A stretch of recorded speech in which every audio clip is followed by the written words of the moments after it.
Hello student, today I am going to explain you the remaining part of the structural organization of animals. Vascular और fluid connective tissue. जो vascular tissue होते हैं इसको दो part में divide किया, एक ब्लड है दूसरा लिम्फ है। अब जो ब्लड होते हैं इसके दो कंपोनेंट होते हैं, एक प्लाज्मा होता है दूसरा होता है ब्लड सेल्स जिसको कार्पोसेल्स कहते हैं। ब्लड के अंदर जो कार्पोसेल्स है ब्लड सेल्स होती है वो थ्री टाइप की होती है, erythrocytes, leucocytes and blood platelets. Erythrocytes को आरबीसी कहते हैं, रेड ब्लड सेल्स। ल्यूकोसाइट्स को डब्ल्यूबीसी कहते हैं, वाइट ब्लड सेल्स। और जो ब्लड प्लेट्स होती है उसको थ्रोम्बोसाइट्स कहते हैं। अब जो ल्यूकोसाइट्स होती है उसको दो पार्ट में डिवाइड किया गया, एक ग्रेन्युलोसाइट और ग्रेन्युलोसाइट्स।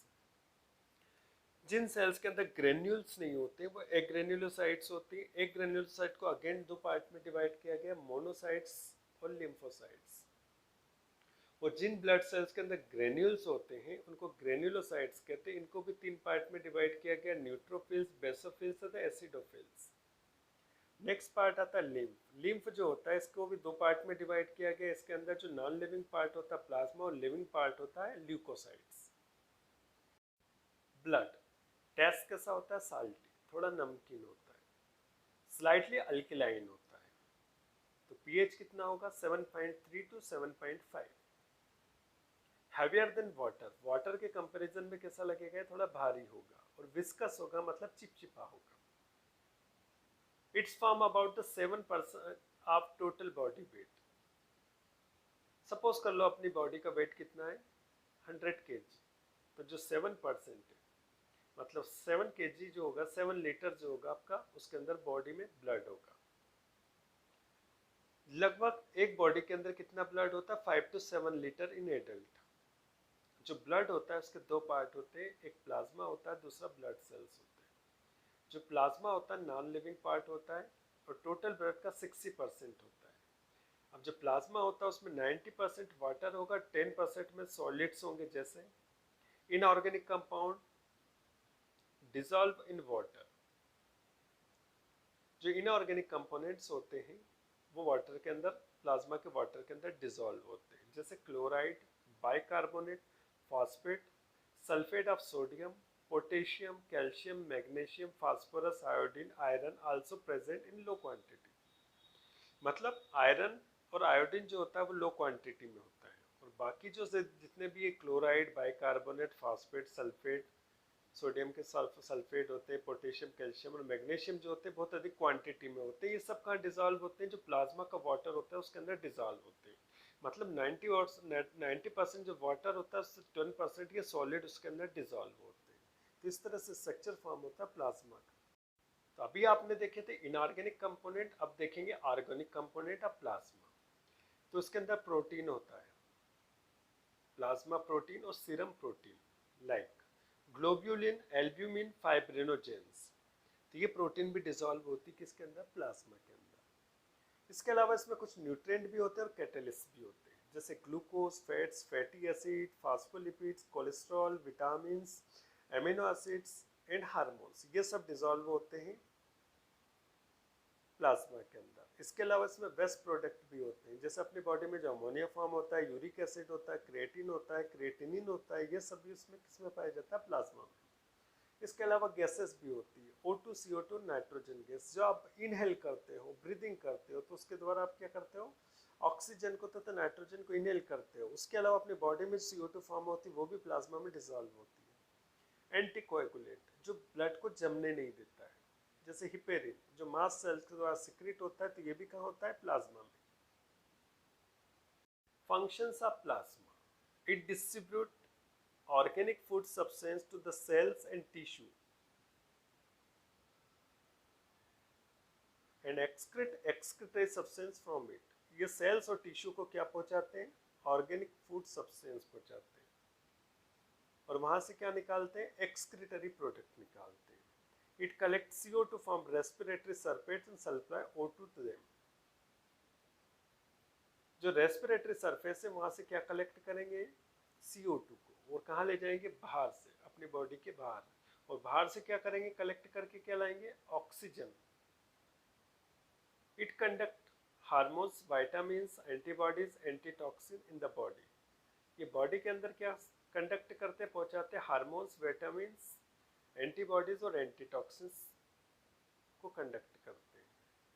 प्लाज्मा में कंट्रोल द बॉडी टेम्परेचर, ये बॉडी के टेम्परेचर को कंट्रोल करता है। It control and coordinate the amount of water in the body, ये बॉडी के अंदर वाटर कितना जरूरी है कितना नहीं, अगर एक्सेस क्वांटिटी में होता है तो उसको बाहर निकलने में मदद करता है, लेकिन बॉडी के अंदर वाटर की क्वांटिटी कम है तो बॉडी के अंदर वाटर की लिमिटेड क्वांटिटी को मेंटेन करता है। Second part of blood, blood corpuscles या ब्लड सेल्स। जो 60% पार्ट होता है ब्लड का वो बनाता है प्लाज्मा, तो रिमेनिंग जो 40 और 45% जो पार्ट बनाएगा वो ब्लड सेल्स बनाएंगे।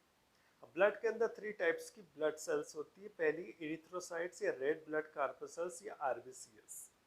अगर शेप देखें तो इसका बाइकॉन्केव होता है, डिस्क लाइक होती है, without nucleus in mammals. Mammals के अंदर न्यूक्लियस नहीं होता है, लेकिन मेमल्स में एक एक्सेप्शन है जिसको लामा कहते हैं, जो कि हॉर्स लाइक होता है, उसके अंदर न्यूक्लियस पाया जाता है। इन अदर वर्टिब्रेट्स, जो दूसरे वर्टिब्रेट्स होते हैं मेमल्स को छोड़कर, उसके अंदर जो न्यूक्लियस होता है या तो ओवल शेप होगा या लेंटिल शेप होगा। जो आरबीसीज होती है उसका जो लाइफ स्पान होता है, कितने दिन तक जिंदा रहती है? 120 दिन तक जिंदा रहती है। अब जो आरबीसीज होते हैं ये फॉर्म होते हैं आयरन तथा प्रोटीन से, ये इसके रॉ मटेरियल है, कच्चे पदार्थ है, लेकिन इसमें इंड्यूस करेगी इनको बनने में विटामिन B12, फोलिक एसिड, साथ में मेच्योरेशन में भी हेल्प करते हैं। हीमोग्लोबिन, आरबीसी के अंदर हीमोग्लोबिन पाया जाता है। हीमोग्लोबिन जो होता है 2 पार्ट से मिलकर बना होता है। इसमें हीम जो होता है आयरन होता है, लोहा, और ग्लोबिन क्या होता है? प्रोटीन। ये दोनों मिलकर हीमोग्लोबिन को फॉर्म करते हैं। Function, transport of O2 and CO2 in blood, blood के अंदर ये O2 तथा CO2 को ट्रांसपोर्ट करते हैं। जब ब्लड के अंदर आरबीसी की डेफिशिएंसी हो जाती है, रेड ब्लड कार्पसल्स के नंबर कम होने लगते हैं, तो उस कंडीशन को एनीमिया कहते हैं। एनीमिया मतलब ब्लड की कमी।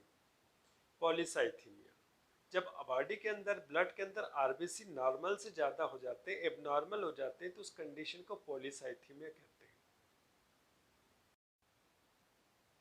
सेकेंड, ल्यूकोसाइट या वाइट ब्लड कार्पसल्स या WBCs। ये कलरलेस होती है, न्यूक्लियस इसमें प्रेजेंट होता है, और ये अमीबॉइड होती है, मतलब इनका जो शेप होता है इरेगुलर होता है।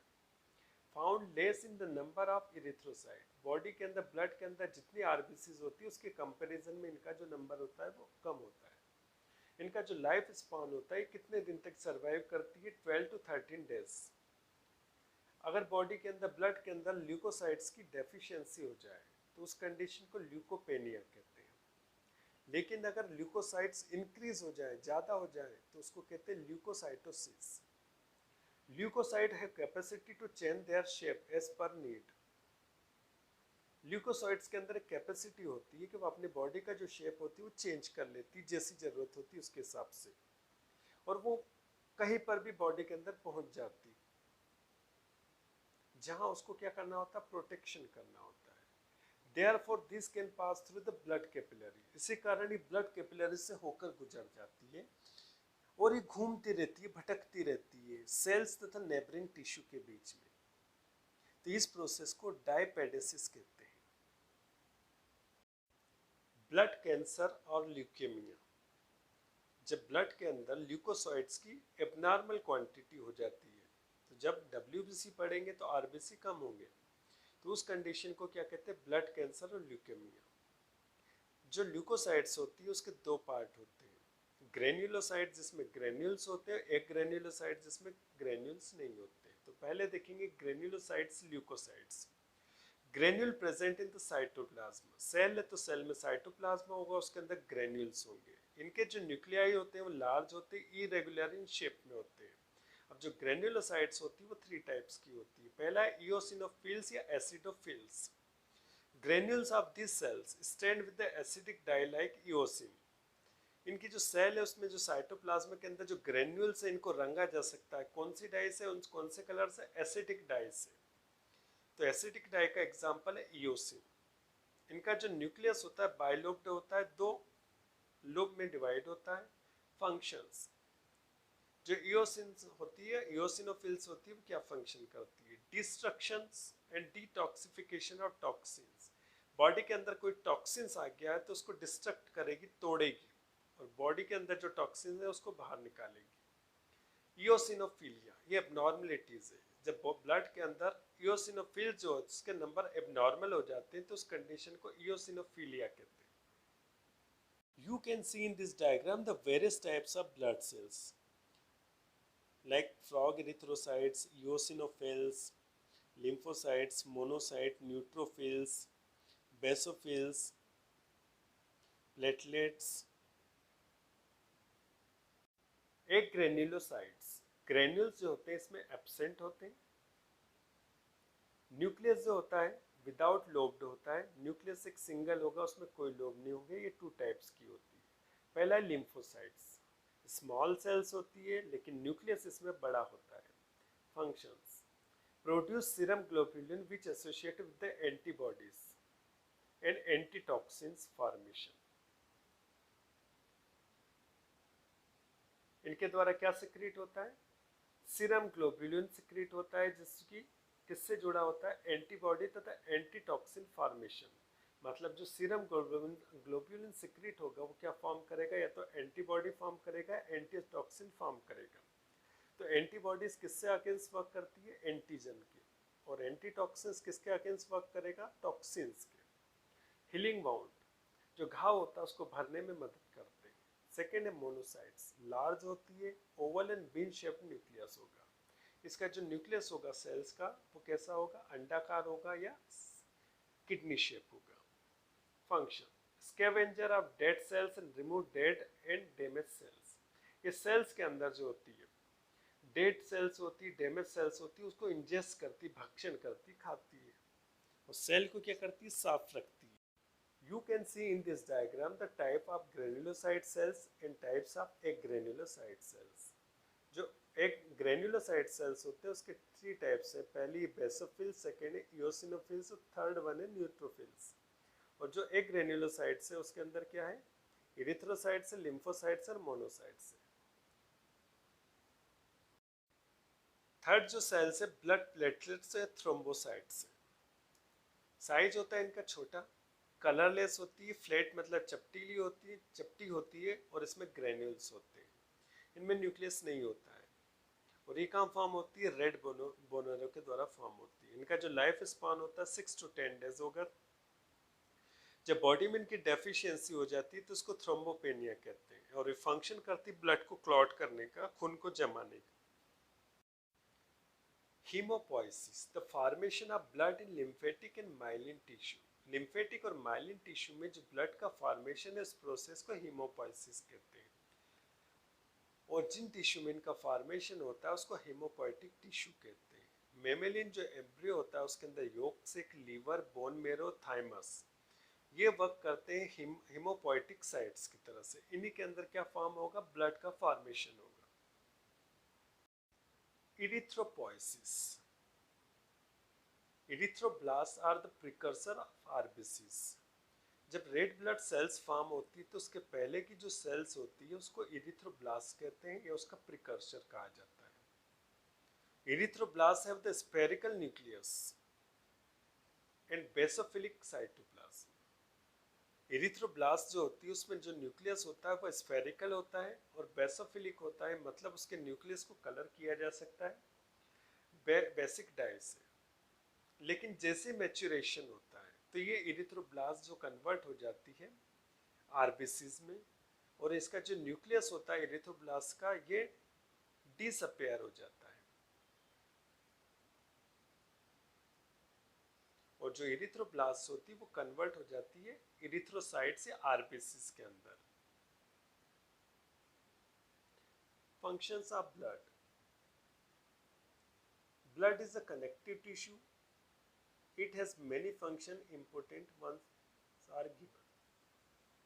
फंक्शंस ऑफ ब्लड, O2 तथा CO2 को ट्रांसपोर्ट करना है, बॉडी में जहाँ जहाँ नीड होती है वहाँ उसको सप्लाई करना है। साथ में जो डाइजेस्टिव न्यूट्रिएंट होते हैं उसको सप्लाई करना है।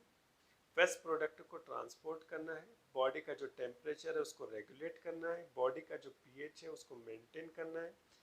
अगर कोई pathogens disease causing agent body में एंटर होते हैं तो उनको डिस्ट्रॉय करना है, बॉडी के अंदर केमिकल्स जो होते हैं उसको कोऑर्डिनेट करना है।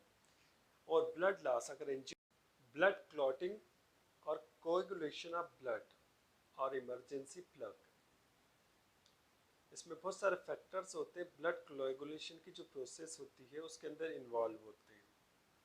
जैसे फाइब्रिनोजेन जो होती है प्रोटीन होती है, इसका जो फॉर्मेशन होगा वो लीवर में होता है। Thromboplastin, labile factor, stable factor of Christmas factor of plasma thromboplastin, Stuart power factor plasma thromboplastin, prothrombin, इसका भी जो फॉर्मेशन होगा लीवर में होता है। Calcium ion, accelerin, anti haemophilic factor AHF, surface factor, fibrin stabilising factors, ये सारे factors होते हैं जो कि ब्लड कोएगुलेशन, ब्लड क्लॉटिंग की प्रोसेस में पार्टिसिपेट करते हैं। जब इंजरीज हो जाती, चोट लग जाती, तो वहाँ से ब्लीडिंग होने लगती है, और जब ब्लड एयर के कांटेक्ट में आता है तो जो प्लेटलेट्स थ्रोम्बोसाइट्स होती है वो क्या होती है, ब्रेक होती है। अब ब्रेक होगी तो उसके अंदर कुछ केमिकल्स निकलेंगे जैसे थ्रोम्बोप्लास्टिन। ये जो थ्रोम्बोप्लास्टिन होता है ब्लड के अंदर जो कैल्शियम होता है उसकी प्रेजेंस में प्रोथ्रोम्बिन में कन्वर्ट हो जाता है,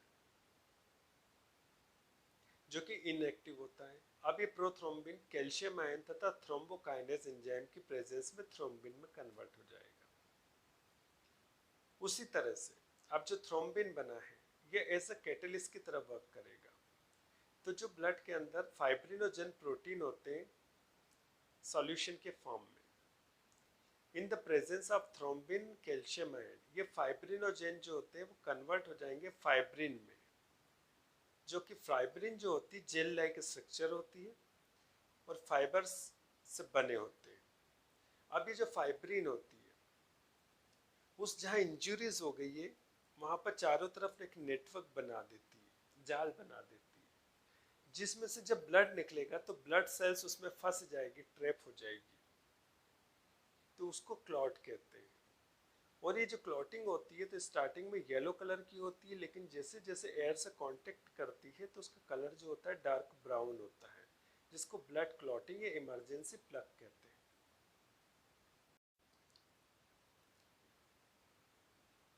लिम्फ और tissue fluid, tissue fluid lymph जो होता है ट्रांसपेरेंट होता है, स्लाइटली ओपेलेसेंट होता है, मतलब पूरी तरह से ट्रांसपेरेंट ना होता है, वो कुछ गंदला सा होता है, आर पार क्लियर नहीं देख सकते। येलोइश कलर का होता है, नेचर अल्कलाइन होता है, और कहाँ पाया जाता है, बॉडी का जो लिम्फेटिक सिस्टम होता है उसमें पाया जाता है। और लिम्फ के अंदर लिम्फोसाइट्स होते हैं जो कि ल्यूकोसाइट्स होते हैं, और कुछ क्वांटिटी में इरिथ्रोसाइट्स मतलब आरबीसीज में होते हैं, लेकिन ज़्यादा क्वांटिटी में ल्यूकोसाइट्स या डब्ल्यूबीसीज होते हैं।